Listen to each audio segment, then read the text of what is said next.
พระเจ้าเวลาพ้นผ่านแล้วจะโศกเศร้าเพราะชีวิตเฮาแน่นอนบ่ได้อย่ามัวลังเลหายสิ้นเวลาโลกอานี้จะแน่นอนอยู่ไสชีวิตไหลผ่านดังน้ำนินไหลเมื่อผ่านพ้นไปสายจะแก้ไขพระองค์ทรงฮักมานุทุกคนเจ็บปวดก็ทนโลหิตหลั่งไหล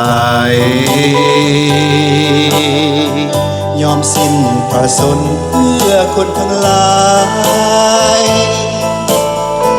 ไว้เป็นค่าไถ่บาปเฮาหลุดหายอยากมีชีวิตถึงสุขนิรันดร์จงมาสัมพันธ์หาพระผู้ไทยพระองค์หักท่านเหนือกว่าสิ่งใดที่ตัดสินใจหับเสื้อวันนี้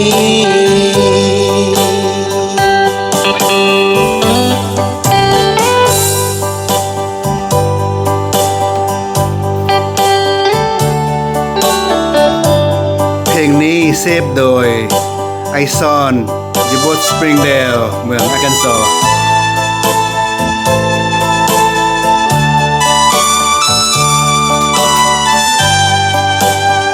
สบายดีสุบิน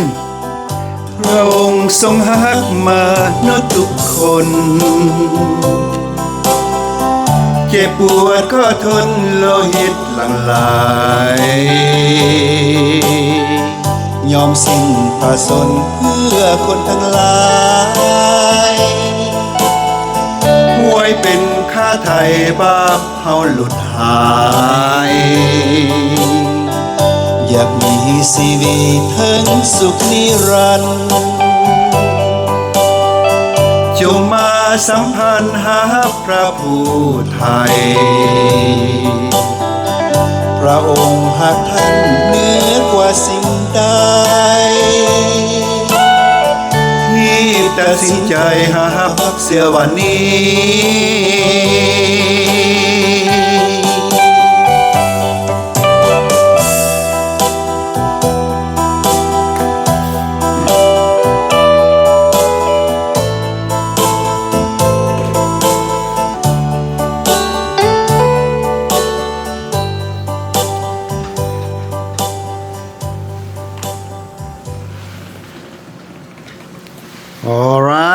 Good morning, brothers and sisters. So, how are you doing this morning? In Dallas, Texas, here it's raining heavy rain this morning. So, it took me for a while from home to come to the church. สบายดี Mike, Kami, thank you for coming, brothers. So, this coming Sunday is Father's Day. So, our church, will be a lot of food, a lot of men, a lot of barbecue. สบายดีไอ้บ๊อบสบายดีครับจะที่เข้ามา So also that ULSB in Oklahoma is coming on June 27 to 29. I will see you there. And I will be in Canada, invited by Salvation Army. So I will be there in Vancouver in July 4 to July 6 when I come back to celebrate my birthday.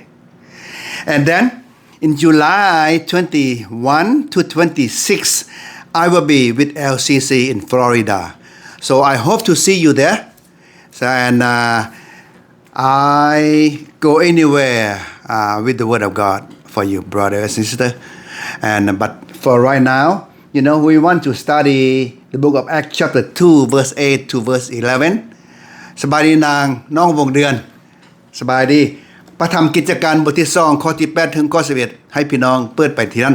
At the present time would you bow your head and pray with me. Heavenly Father, I just want to thank you so much for allowing me to share your word to your people. And so many churches in Laos celebrate Pentecostal days. Father God, I spoke about Pentecost 2 weeks ago, and I will continue to talk today, Father God. Be with me, bless me, allow me to share the deeper words to your people, Father God. Thank you for this time. And I pray this prayer in the name of your Son, Jesus Christ. Amen. Amen. All right. I have about 7 people on the board, and after all, I will have more. But verse 8 is very interesting word, brothers and sisters. ข้อที่8พี่น้องเป็นหน้าที่ข้อที่สนใจหลายเป็นหน้าที่เป็นคำถามเพราะว่าข้อที่8ได้ว่าดังนี้เขาเจ้าเริ่มได้เว้าว่าเป็นจังได๋พวกเฮาทุกคนจึงได้ยินเข้าเว้าภาษาบ้านเกิดเมืองนอนของพวกเขา Well, the question is that how is then that each of us hear them in his own native tongue? Are you wonder about this question? พี่น้องมีความแปลกใจบ่ว่าเขาเจ้าว่าเป็นจังได๋พวกเฮาจึงได้ยินเข้าเว้าเป็นภาษาบ้านเกิดเมืองของเขาและเป็นของเฮาที่เฮาเข้าใจดังนั้นน่ะพี่น้องจะแปลกใจว่าเป็นจังได๋ค่อยเป็นเช่นนั้นเมื่อเวลาพระวิญญาณบริสุทธิ์เสด็จลงมาถึงเขาหั่นน่ะเขาก็เว้าเป็นภาษาแปลกๆแต่เป็นภาษาของคนเป็นภาษาบ้านเกิดเมืองนอน Well, but let me go back to the background of the history ข้าพเจ้าขอไปทางหลังของเรื่องมีดังนี้ There were dwelling at the Jerusalem Jews who devote themselves to God. Out of every nation, they probably were in Jerusalem for more than just the feast of Pentecost. So in other words, they were there before Pentecost. So they were not permanently settled there. These Jews came from many nations surrounding Israel and beyond. The list, in the verse 9 to verse 10, the list of people in Jerusalem this time. So the nation show universality of convocation. ภาษาลาวว่าดังนี้พี่น้องมีคนยิวอยู่ในนั้นเบื้องหลังของการที่จะเว้าภาษาแปลกๆนี่ไดมีคนยิวอยู่ในกรุงเยรูซาเล็มผู้ที่ตนเองให้แก่พระเจ้าจากทุกชาติเขาเจ้าอยู่ในนครเยรูซาเล็มเป็นเวลาดนนานแต่บ่แม่นว่าจะอยู่หั่นเลยมาอยู่ก่อนวันเพนทิคอสที่จะเกิดขึ้นถึงแม้นเขาจะบ่ตั้งถิ่นฐานที่นั้นหั่นน่ะเขาก็มาอยู่ที่นั้นคือคนหลายชาติเข้ามาอยู่ในต่างประเทศที่บ่ได้อยู่ถาวรสวัสดีครับอาจารย์สุรเดชอาจารย์ลีแม่นบ่เจเน็ตสบายดีเจเน็ตสบายดีชาวยิวจากหลายชาติอยู่อ้อมแอมกรุงเยรูซาเล็มหั่นน่ะได้มาตั้งถิ่นฐานอยู่ที่นั้นเป็นเวลาชั่วคราวดังนั้นน่ะเวลาเขาได้ยินจึงได้ยินภาษาแปลกๆ So the question เป็นอะไรคำถามมีอยู่ว่า How can we hear those people talk in our language? Because they don't know the language but they talk in our language ฉะนั้นเฮาได้ยินเขาว่าภาษาแปลกๆจึงเป็นอะไรคำถามตัวนี้นะคำตอบของคำถามนี้เปโตรได้ตอบแล้ว Listen to answer this question Peter answer in verse 14 to verse 36 if you want to know the answer go and read verse 14 and verse 36คำตอบคำถามว่าเป็นอะไรพวกเฮาจึงได้ยินภาษาบ้านเกิดเมืองนอนนี้อาจารย์เปโตรได้ลุกยืนขึ้นเทศนาได้ตอบเขาในข้อ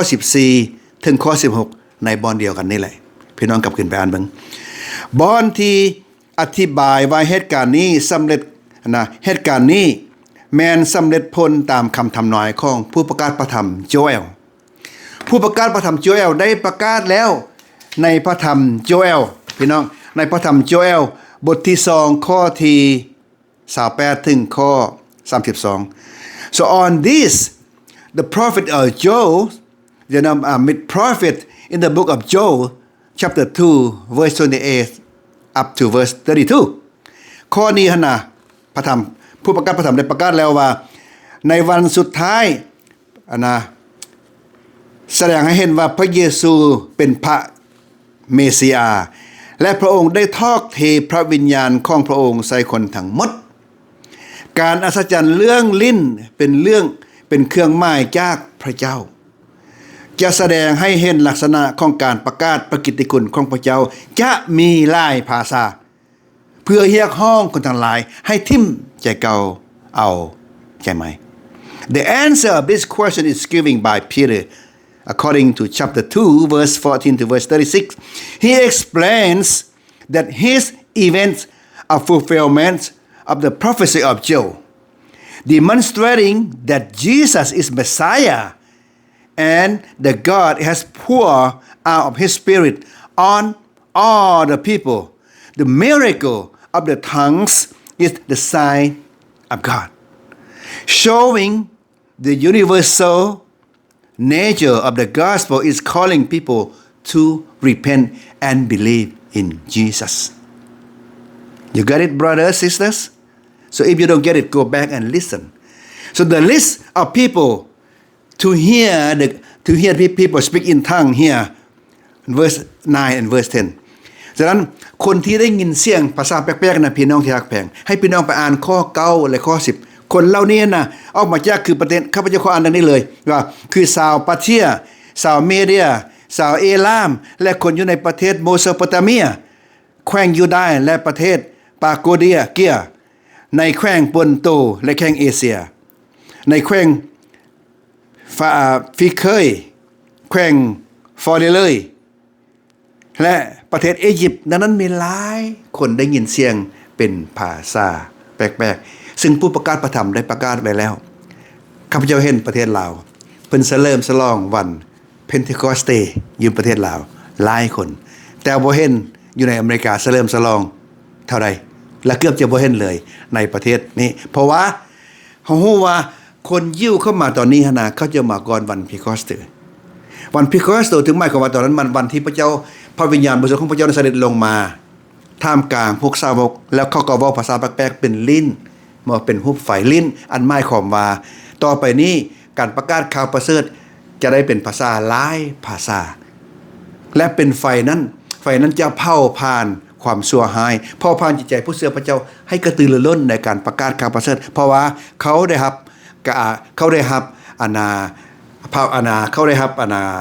แบบทายปฏิสมาด้วยไฟในครั้งนี้เพราะโยฮันได้ว่าเฮาให้พวกท่านทั้งหลายได้รับบัพติศมาด้วยน้ำแต่อีกผู้หนึ่งคือพระเยซูจะให้พวกท่านรับบัพติศมาด้วยไฟดังนั้นไฟนั้นหมายถึงว่าเขา